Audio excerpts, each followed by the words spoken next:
Hi, everybody. I'm back to read chapter 21 of Charlotte's Web, and it's called Last Day. I know from the past of reading this book as many years as I can remember to all the pre-K children, this is a sad chapter. So, here we go. Charlotte and Wilbur were alone. The families had gone to look for Fern. Templeton was asleep. Wilbur lay resting after the excitement and strain of the ceremony.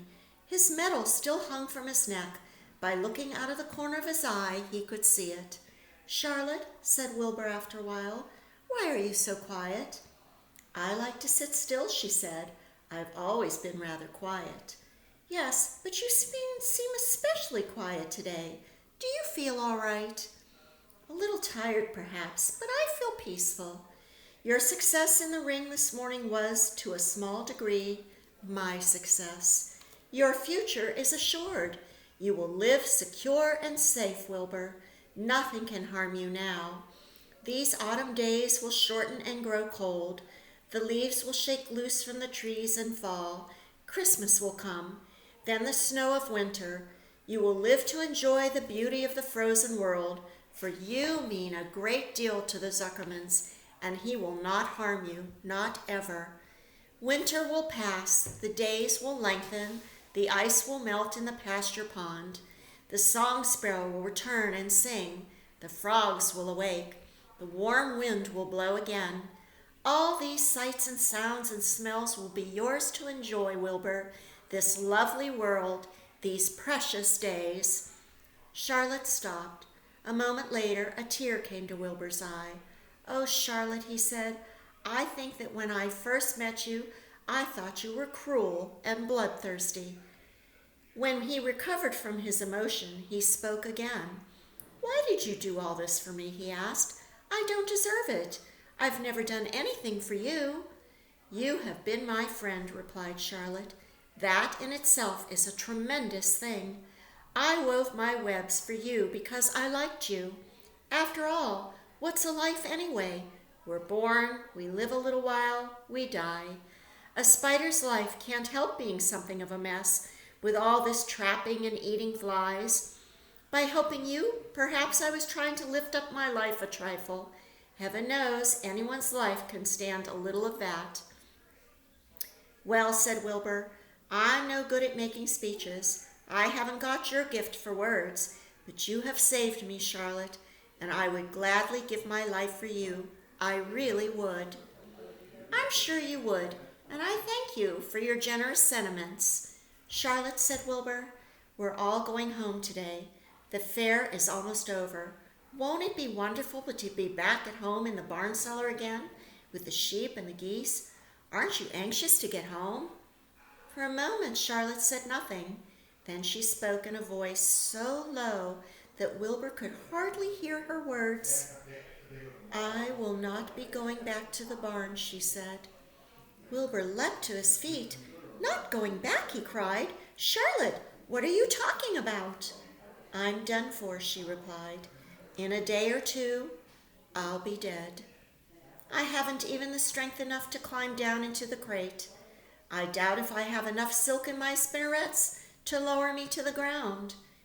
Hearing this, Wilbur threw himself down in agony of pain and sorrow. Great sobs racked his body. He heaved and he grunted with desolation. "Charlotte," he moaned, "Charlotte, my true friend." "Come now, let's not make a scene," said the spider. "Be quiet, Wilbur. Stop thrashing about." "But I can't stand it," shouted Wilbur. "I won't leave you here alone to die. If you're going to stay here, I shall too." "Don't be ridiculous," said Charlotte. "You can't stay here. Zuckerman and Lurvy and John Arabelle and the others will be back any minute now, and they'll shove you into that crate, and away you'll go. Besides, it wouldn't make any sense for you to stay. There would be no one to feed you. The fairgrounds will soon be empty and deserted." Wilbur was in a panic. He raced round and round the pen. Suddenly he had an idea. He thought of the egg sack and the 514 little spiders that would hatch in the spring. If Charlotte herself was unable to go home to the barn, at least he must take her children along. Wilbur rushed in the front of the pen. He put his front feet up on the top board and he gazed around. In the distance, he saw the Arabelles and the Zuckermans approaching. He knew he would have to act quickly. "Where's Templeton?" he demanded. "He's in that corner under the straw, asleep," said Charlotte. Wilbur rushed over, pushed his strong snout under the rat, and tossed him into the air. Templeton screamed, "Wilbur, pay attention!" The rat, surprised out of a sound sleep, looked first, dazed in disgust. "What kind of monkey shine is this?" he growled. "Can't a rat catch a wink of sleep without being rudely popped into the air?" "Listen to me," cried Wilbur. "Charlotte is very ill. She has only a short time to live. She cannot accompany us home because of her condition. Therefore, it is absolutely necessary that I take her egg sac with me. I can't reach it, and I can't climb. You are the only one that can get it. There's not a second to be lost. The people are coming. They'll be here in no time. Please, please, please, Templeton, climb up and get the egg sac." The rat yawned. He straightened his whiskers. Then he looked up at the egg sac. "So," he said in disgust, "so it's old Templeton to the rescue again, isn't it? Templeton, do this. Templeton, do that. Templeton, please run down to the dump and get me a magazine clipping. Templeton, please lend me a piece of string so I can spin a web." "Oh, hurry," said Wilbur. "Hurry up, Templeton." But the rat was in no hurry. He began imitating Wilbur's voice. How mean. "So it's hurry up, Templeton, is it?" he said. "Ha, ha, ha. And what thanks do I ever get for these services, I would like to know? Never a kind word for old Templeton. Only abuse and wisecracks and side remarks. Never a kind word for a rat." "Templeton," said Wilbur in desperation, "if you don't stop talking and get busy, all will be lost, and I will die of a broken heart. Please climb up." Templeton lay back in the straw. Lazily, he placed his 4 paws behind his head, and he crossed his knees in an attitude of complete relaxation.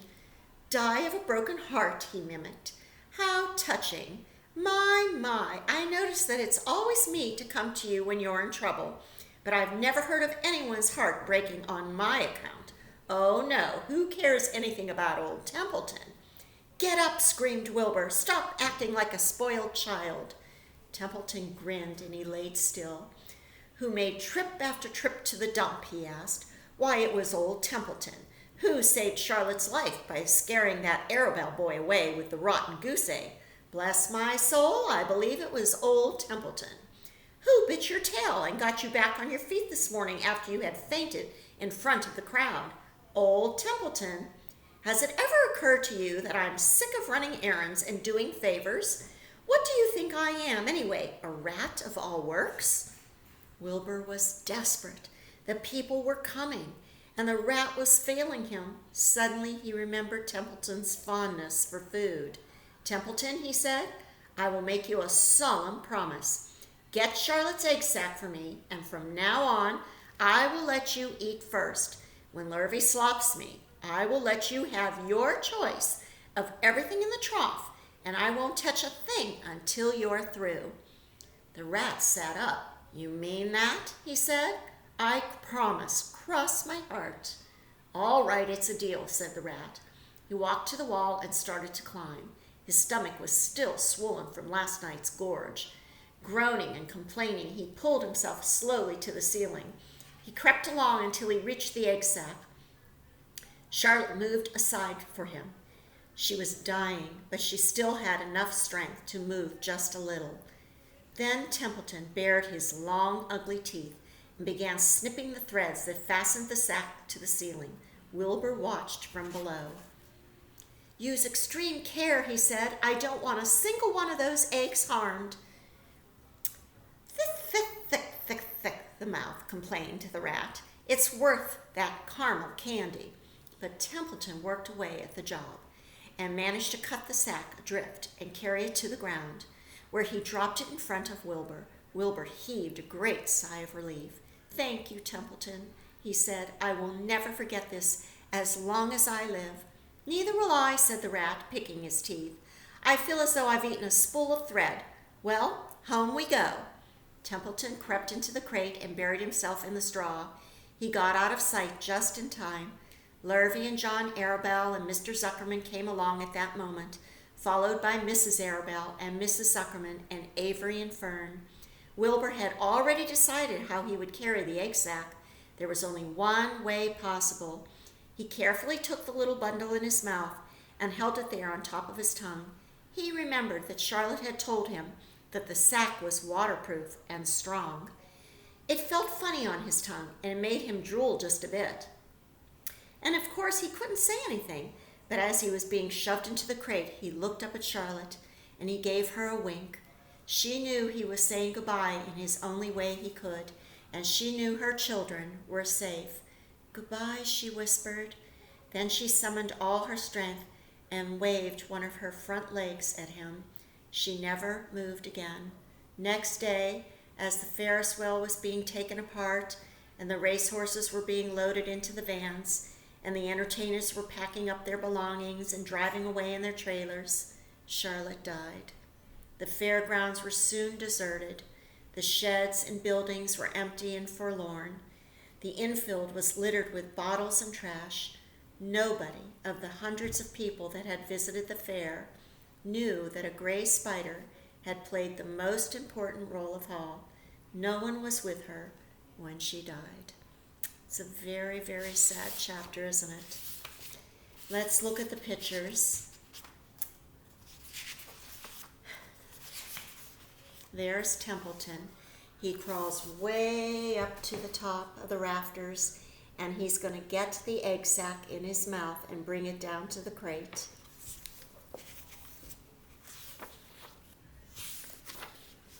And that's the only picture in this chapter. And we have one chapter left, and it's going to be chapter 22, and it's called A Warm Wind. So I will say goodbye, and I'll see you again in the morning. Good night.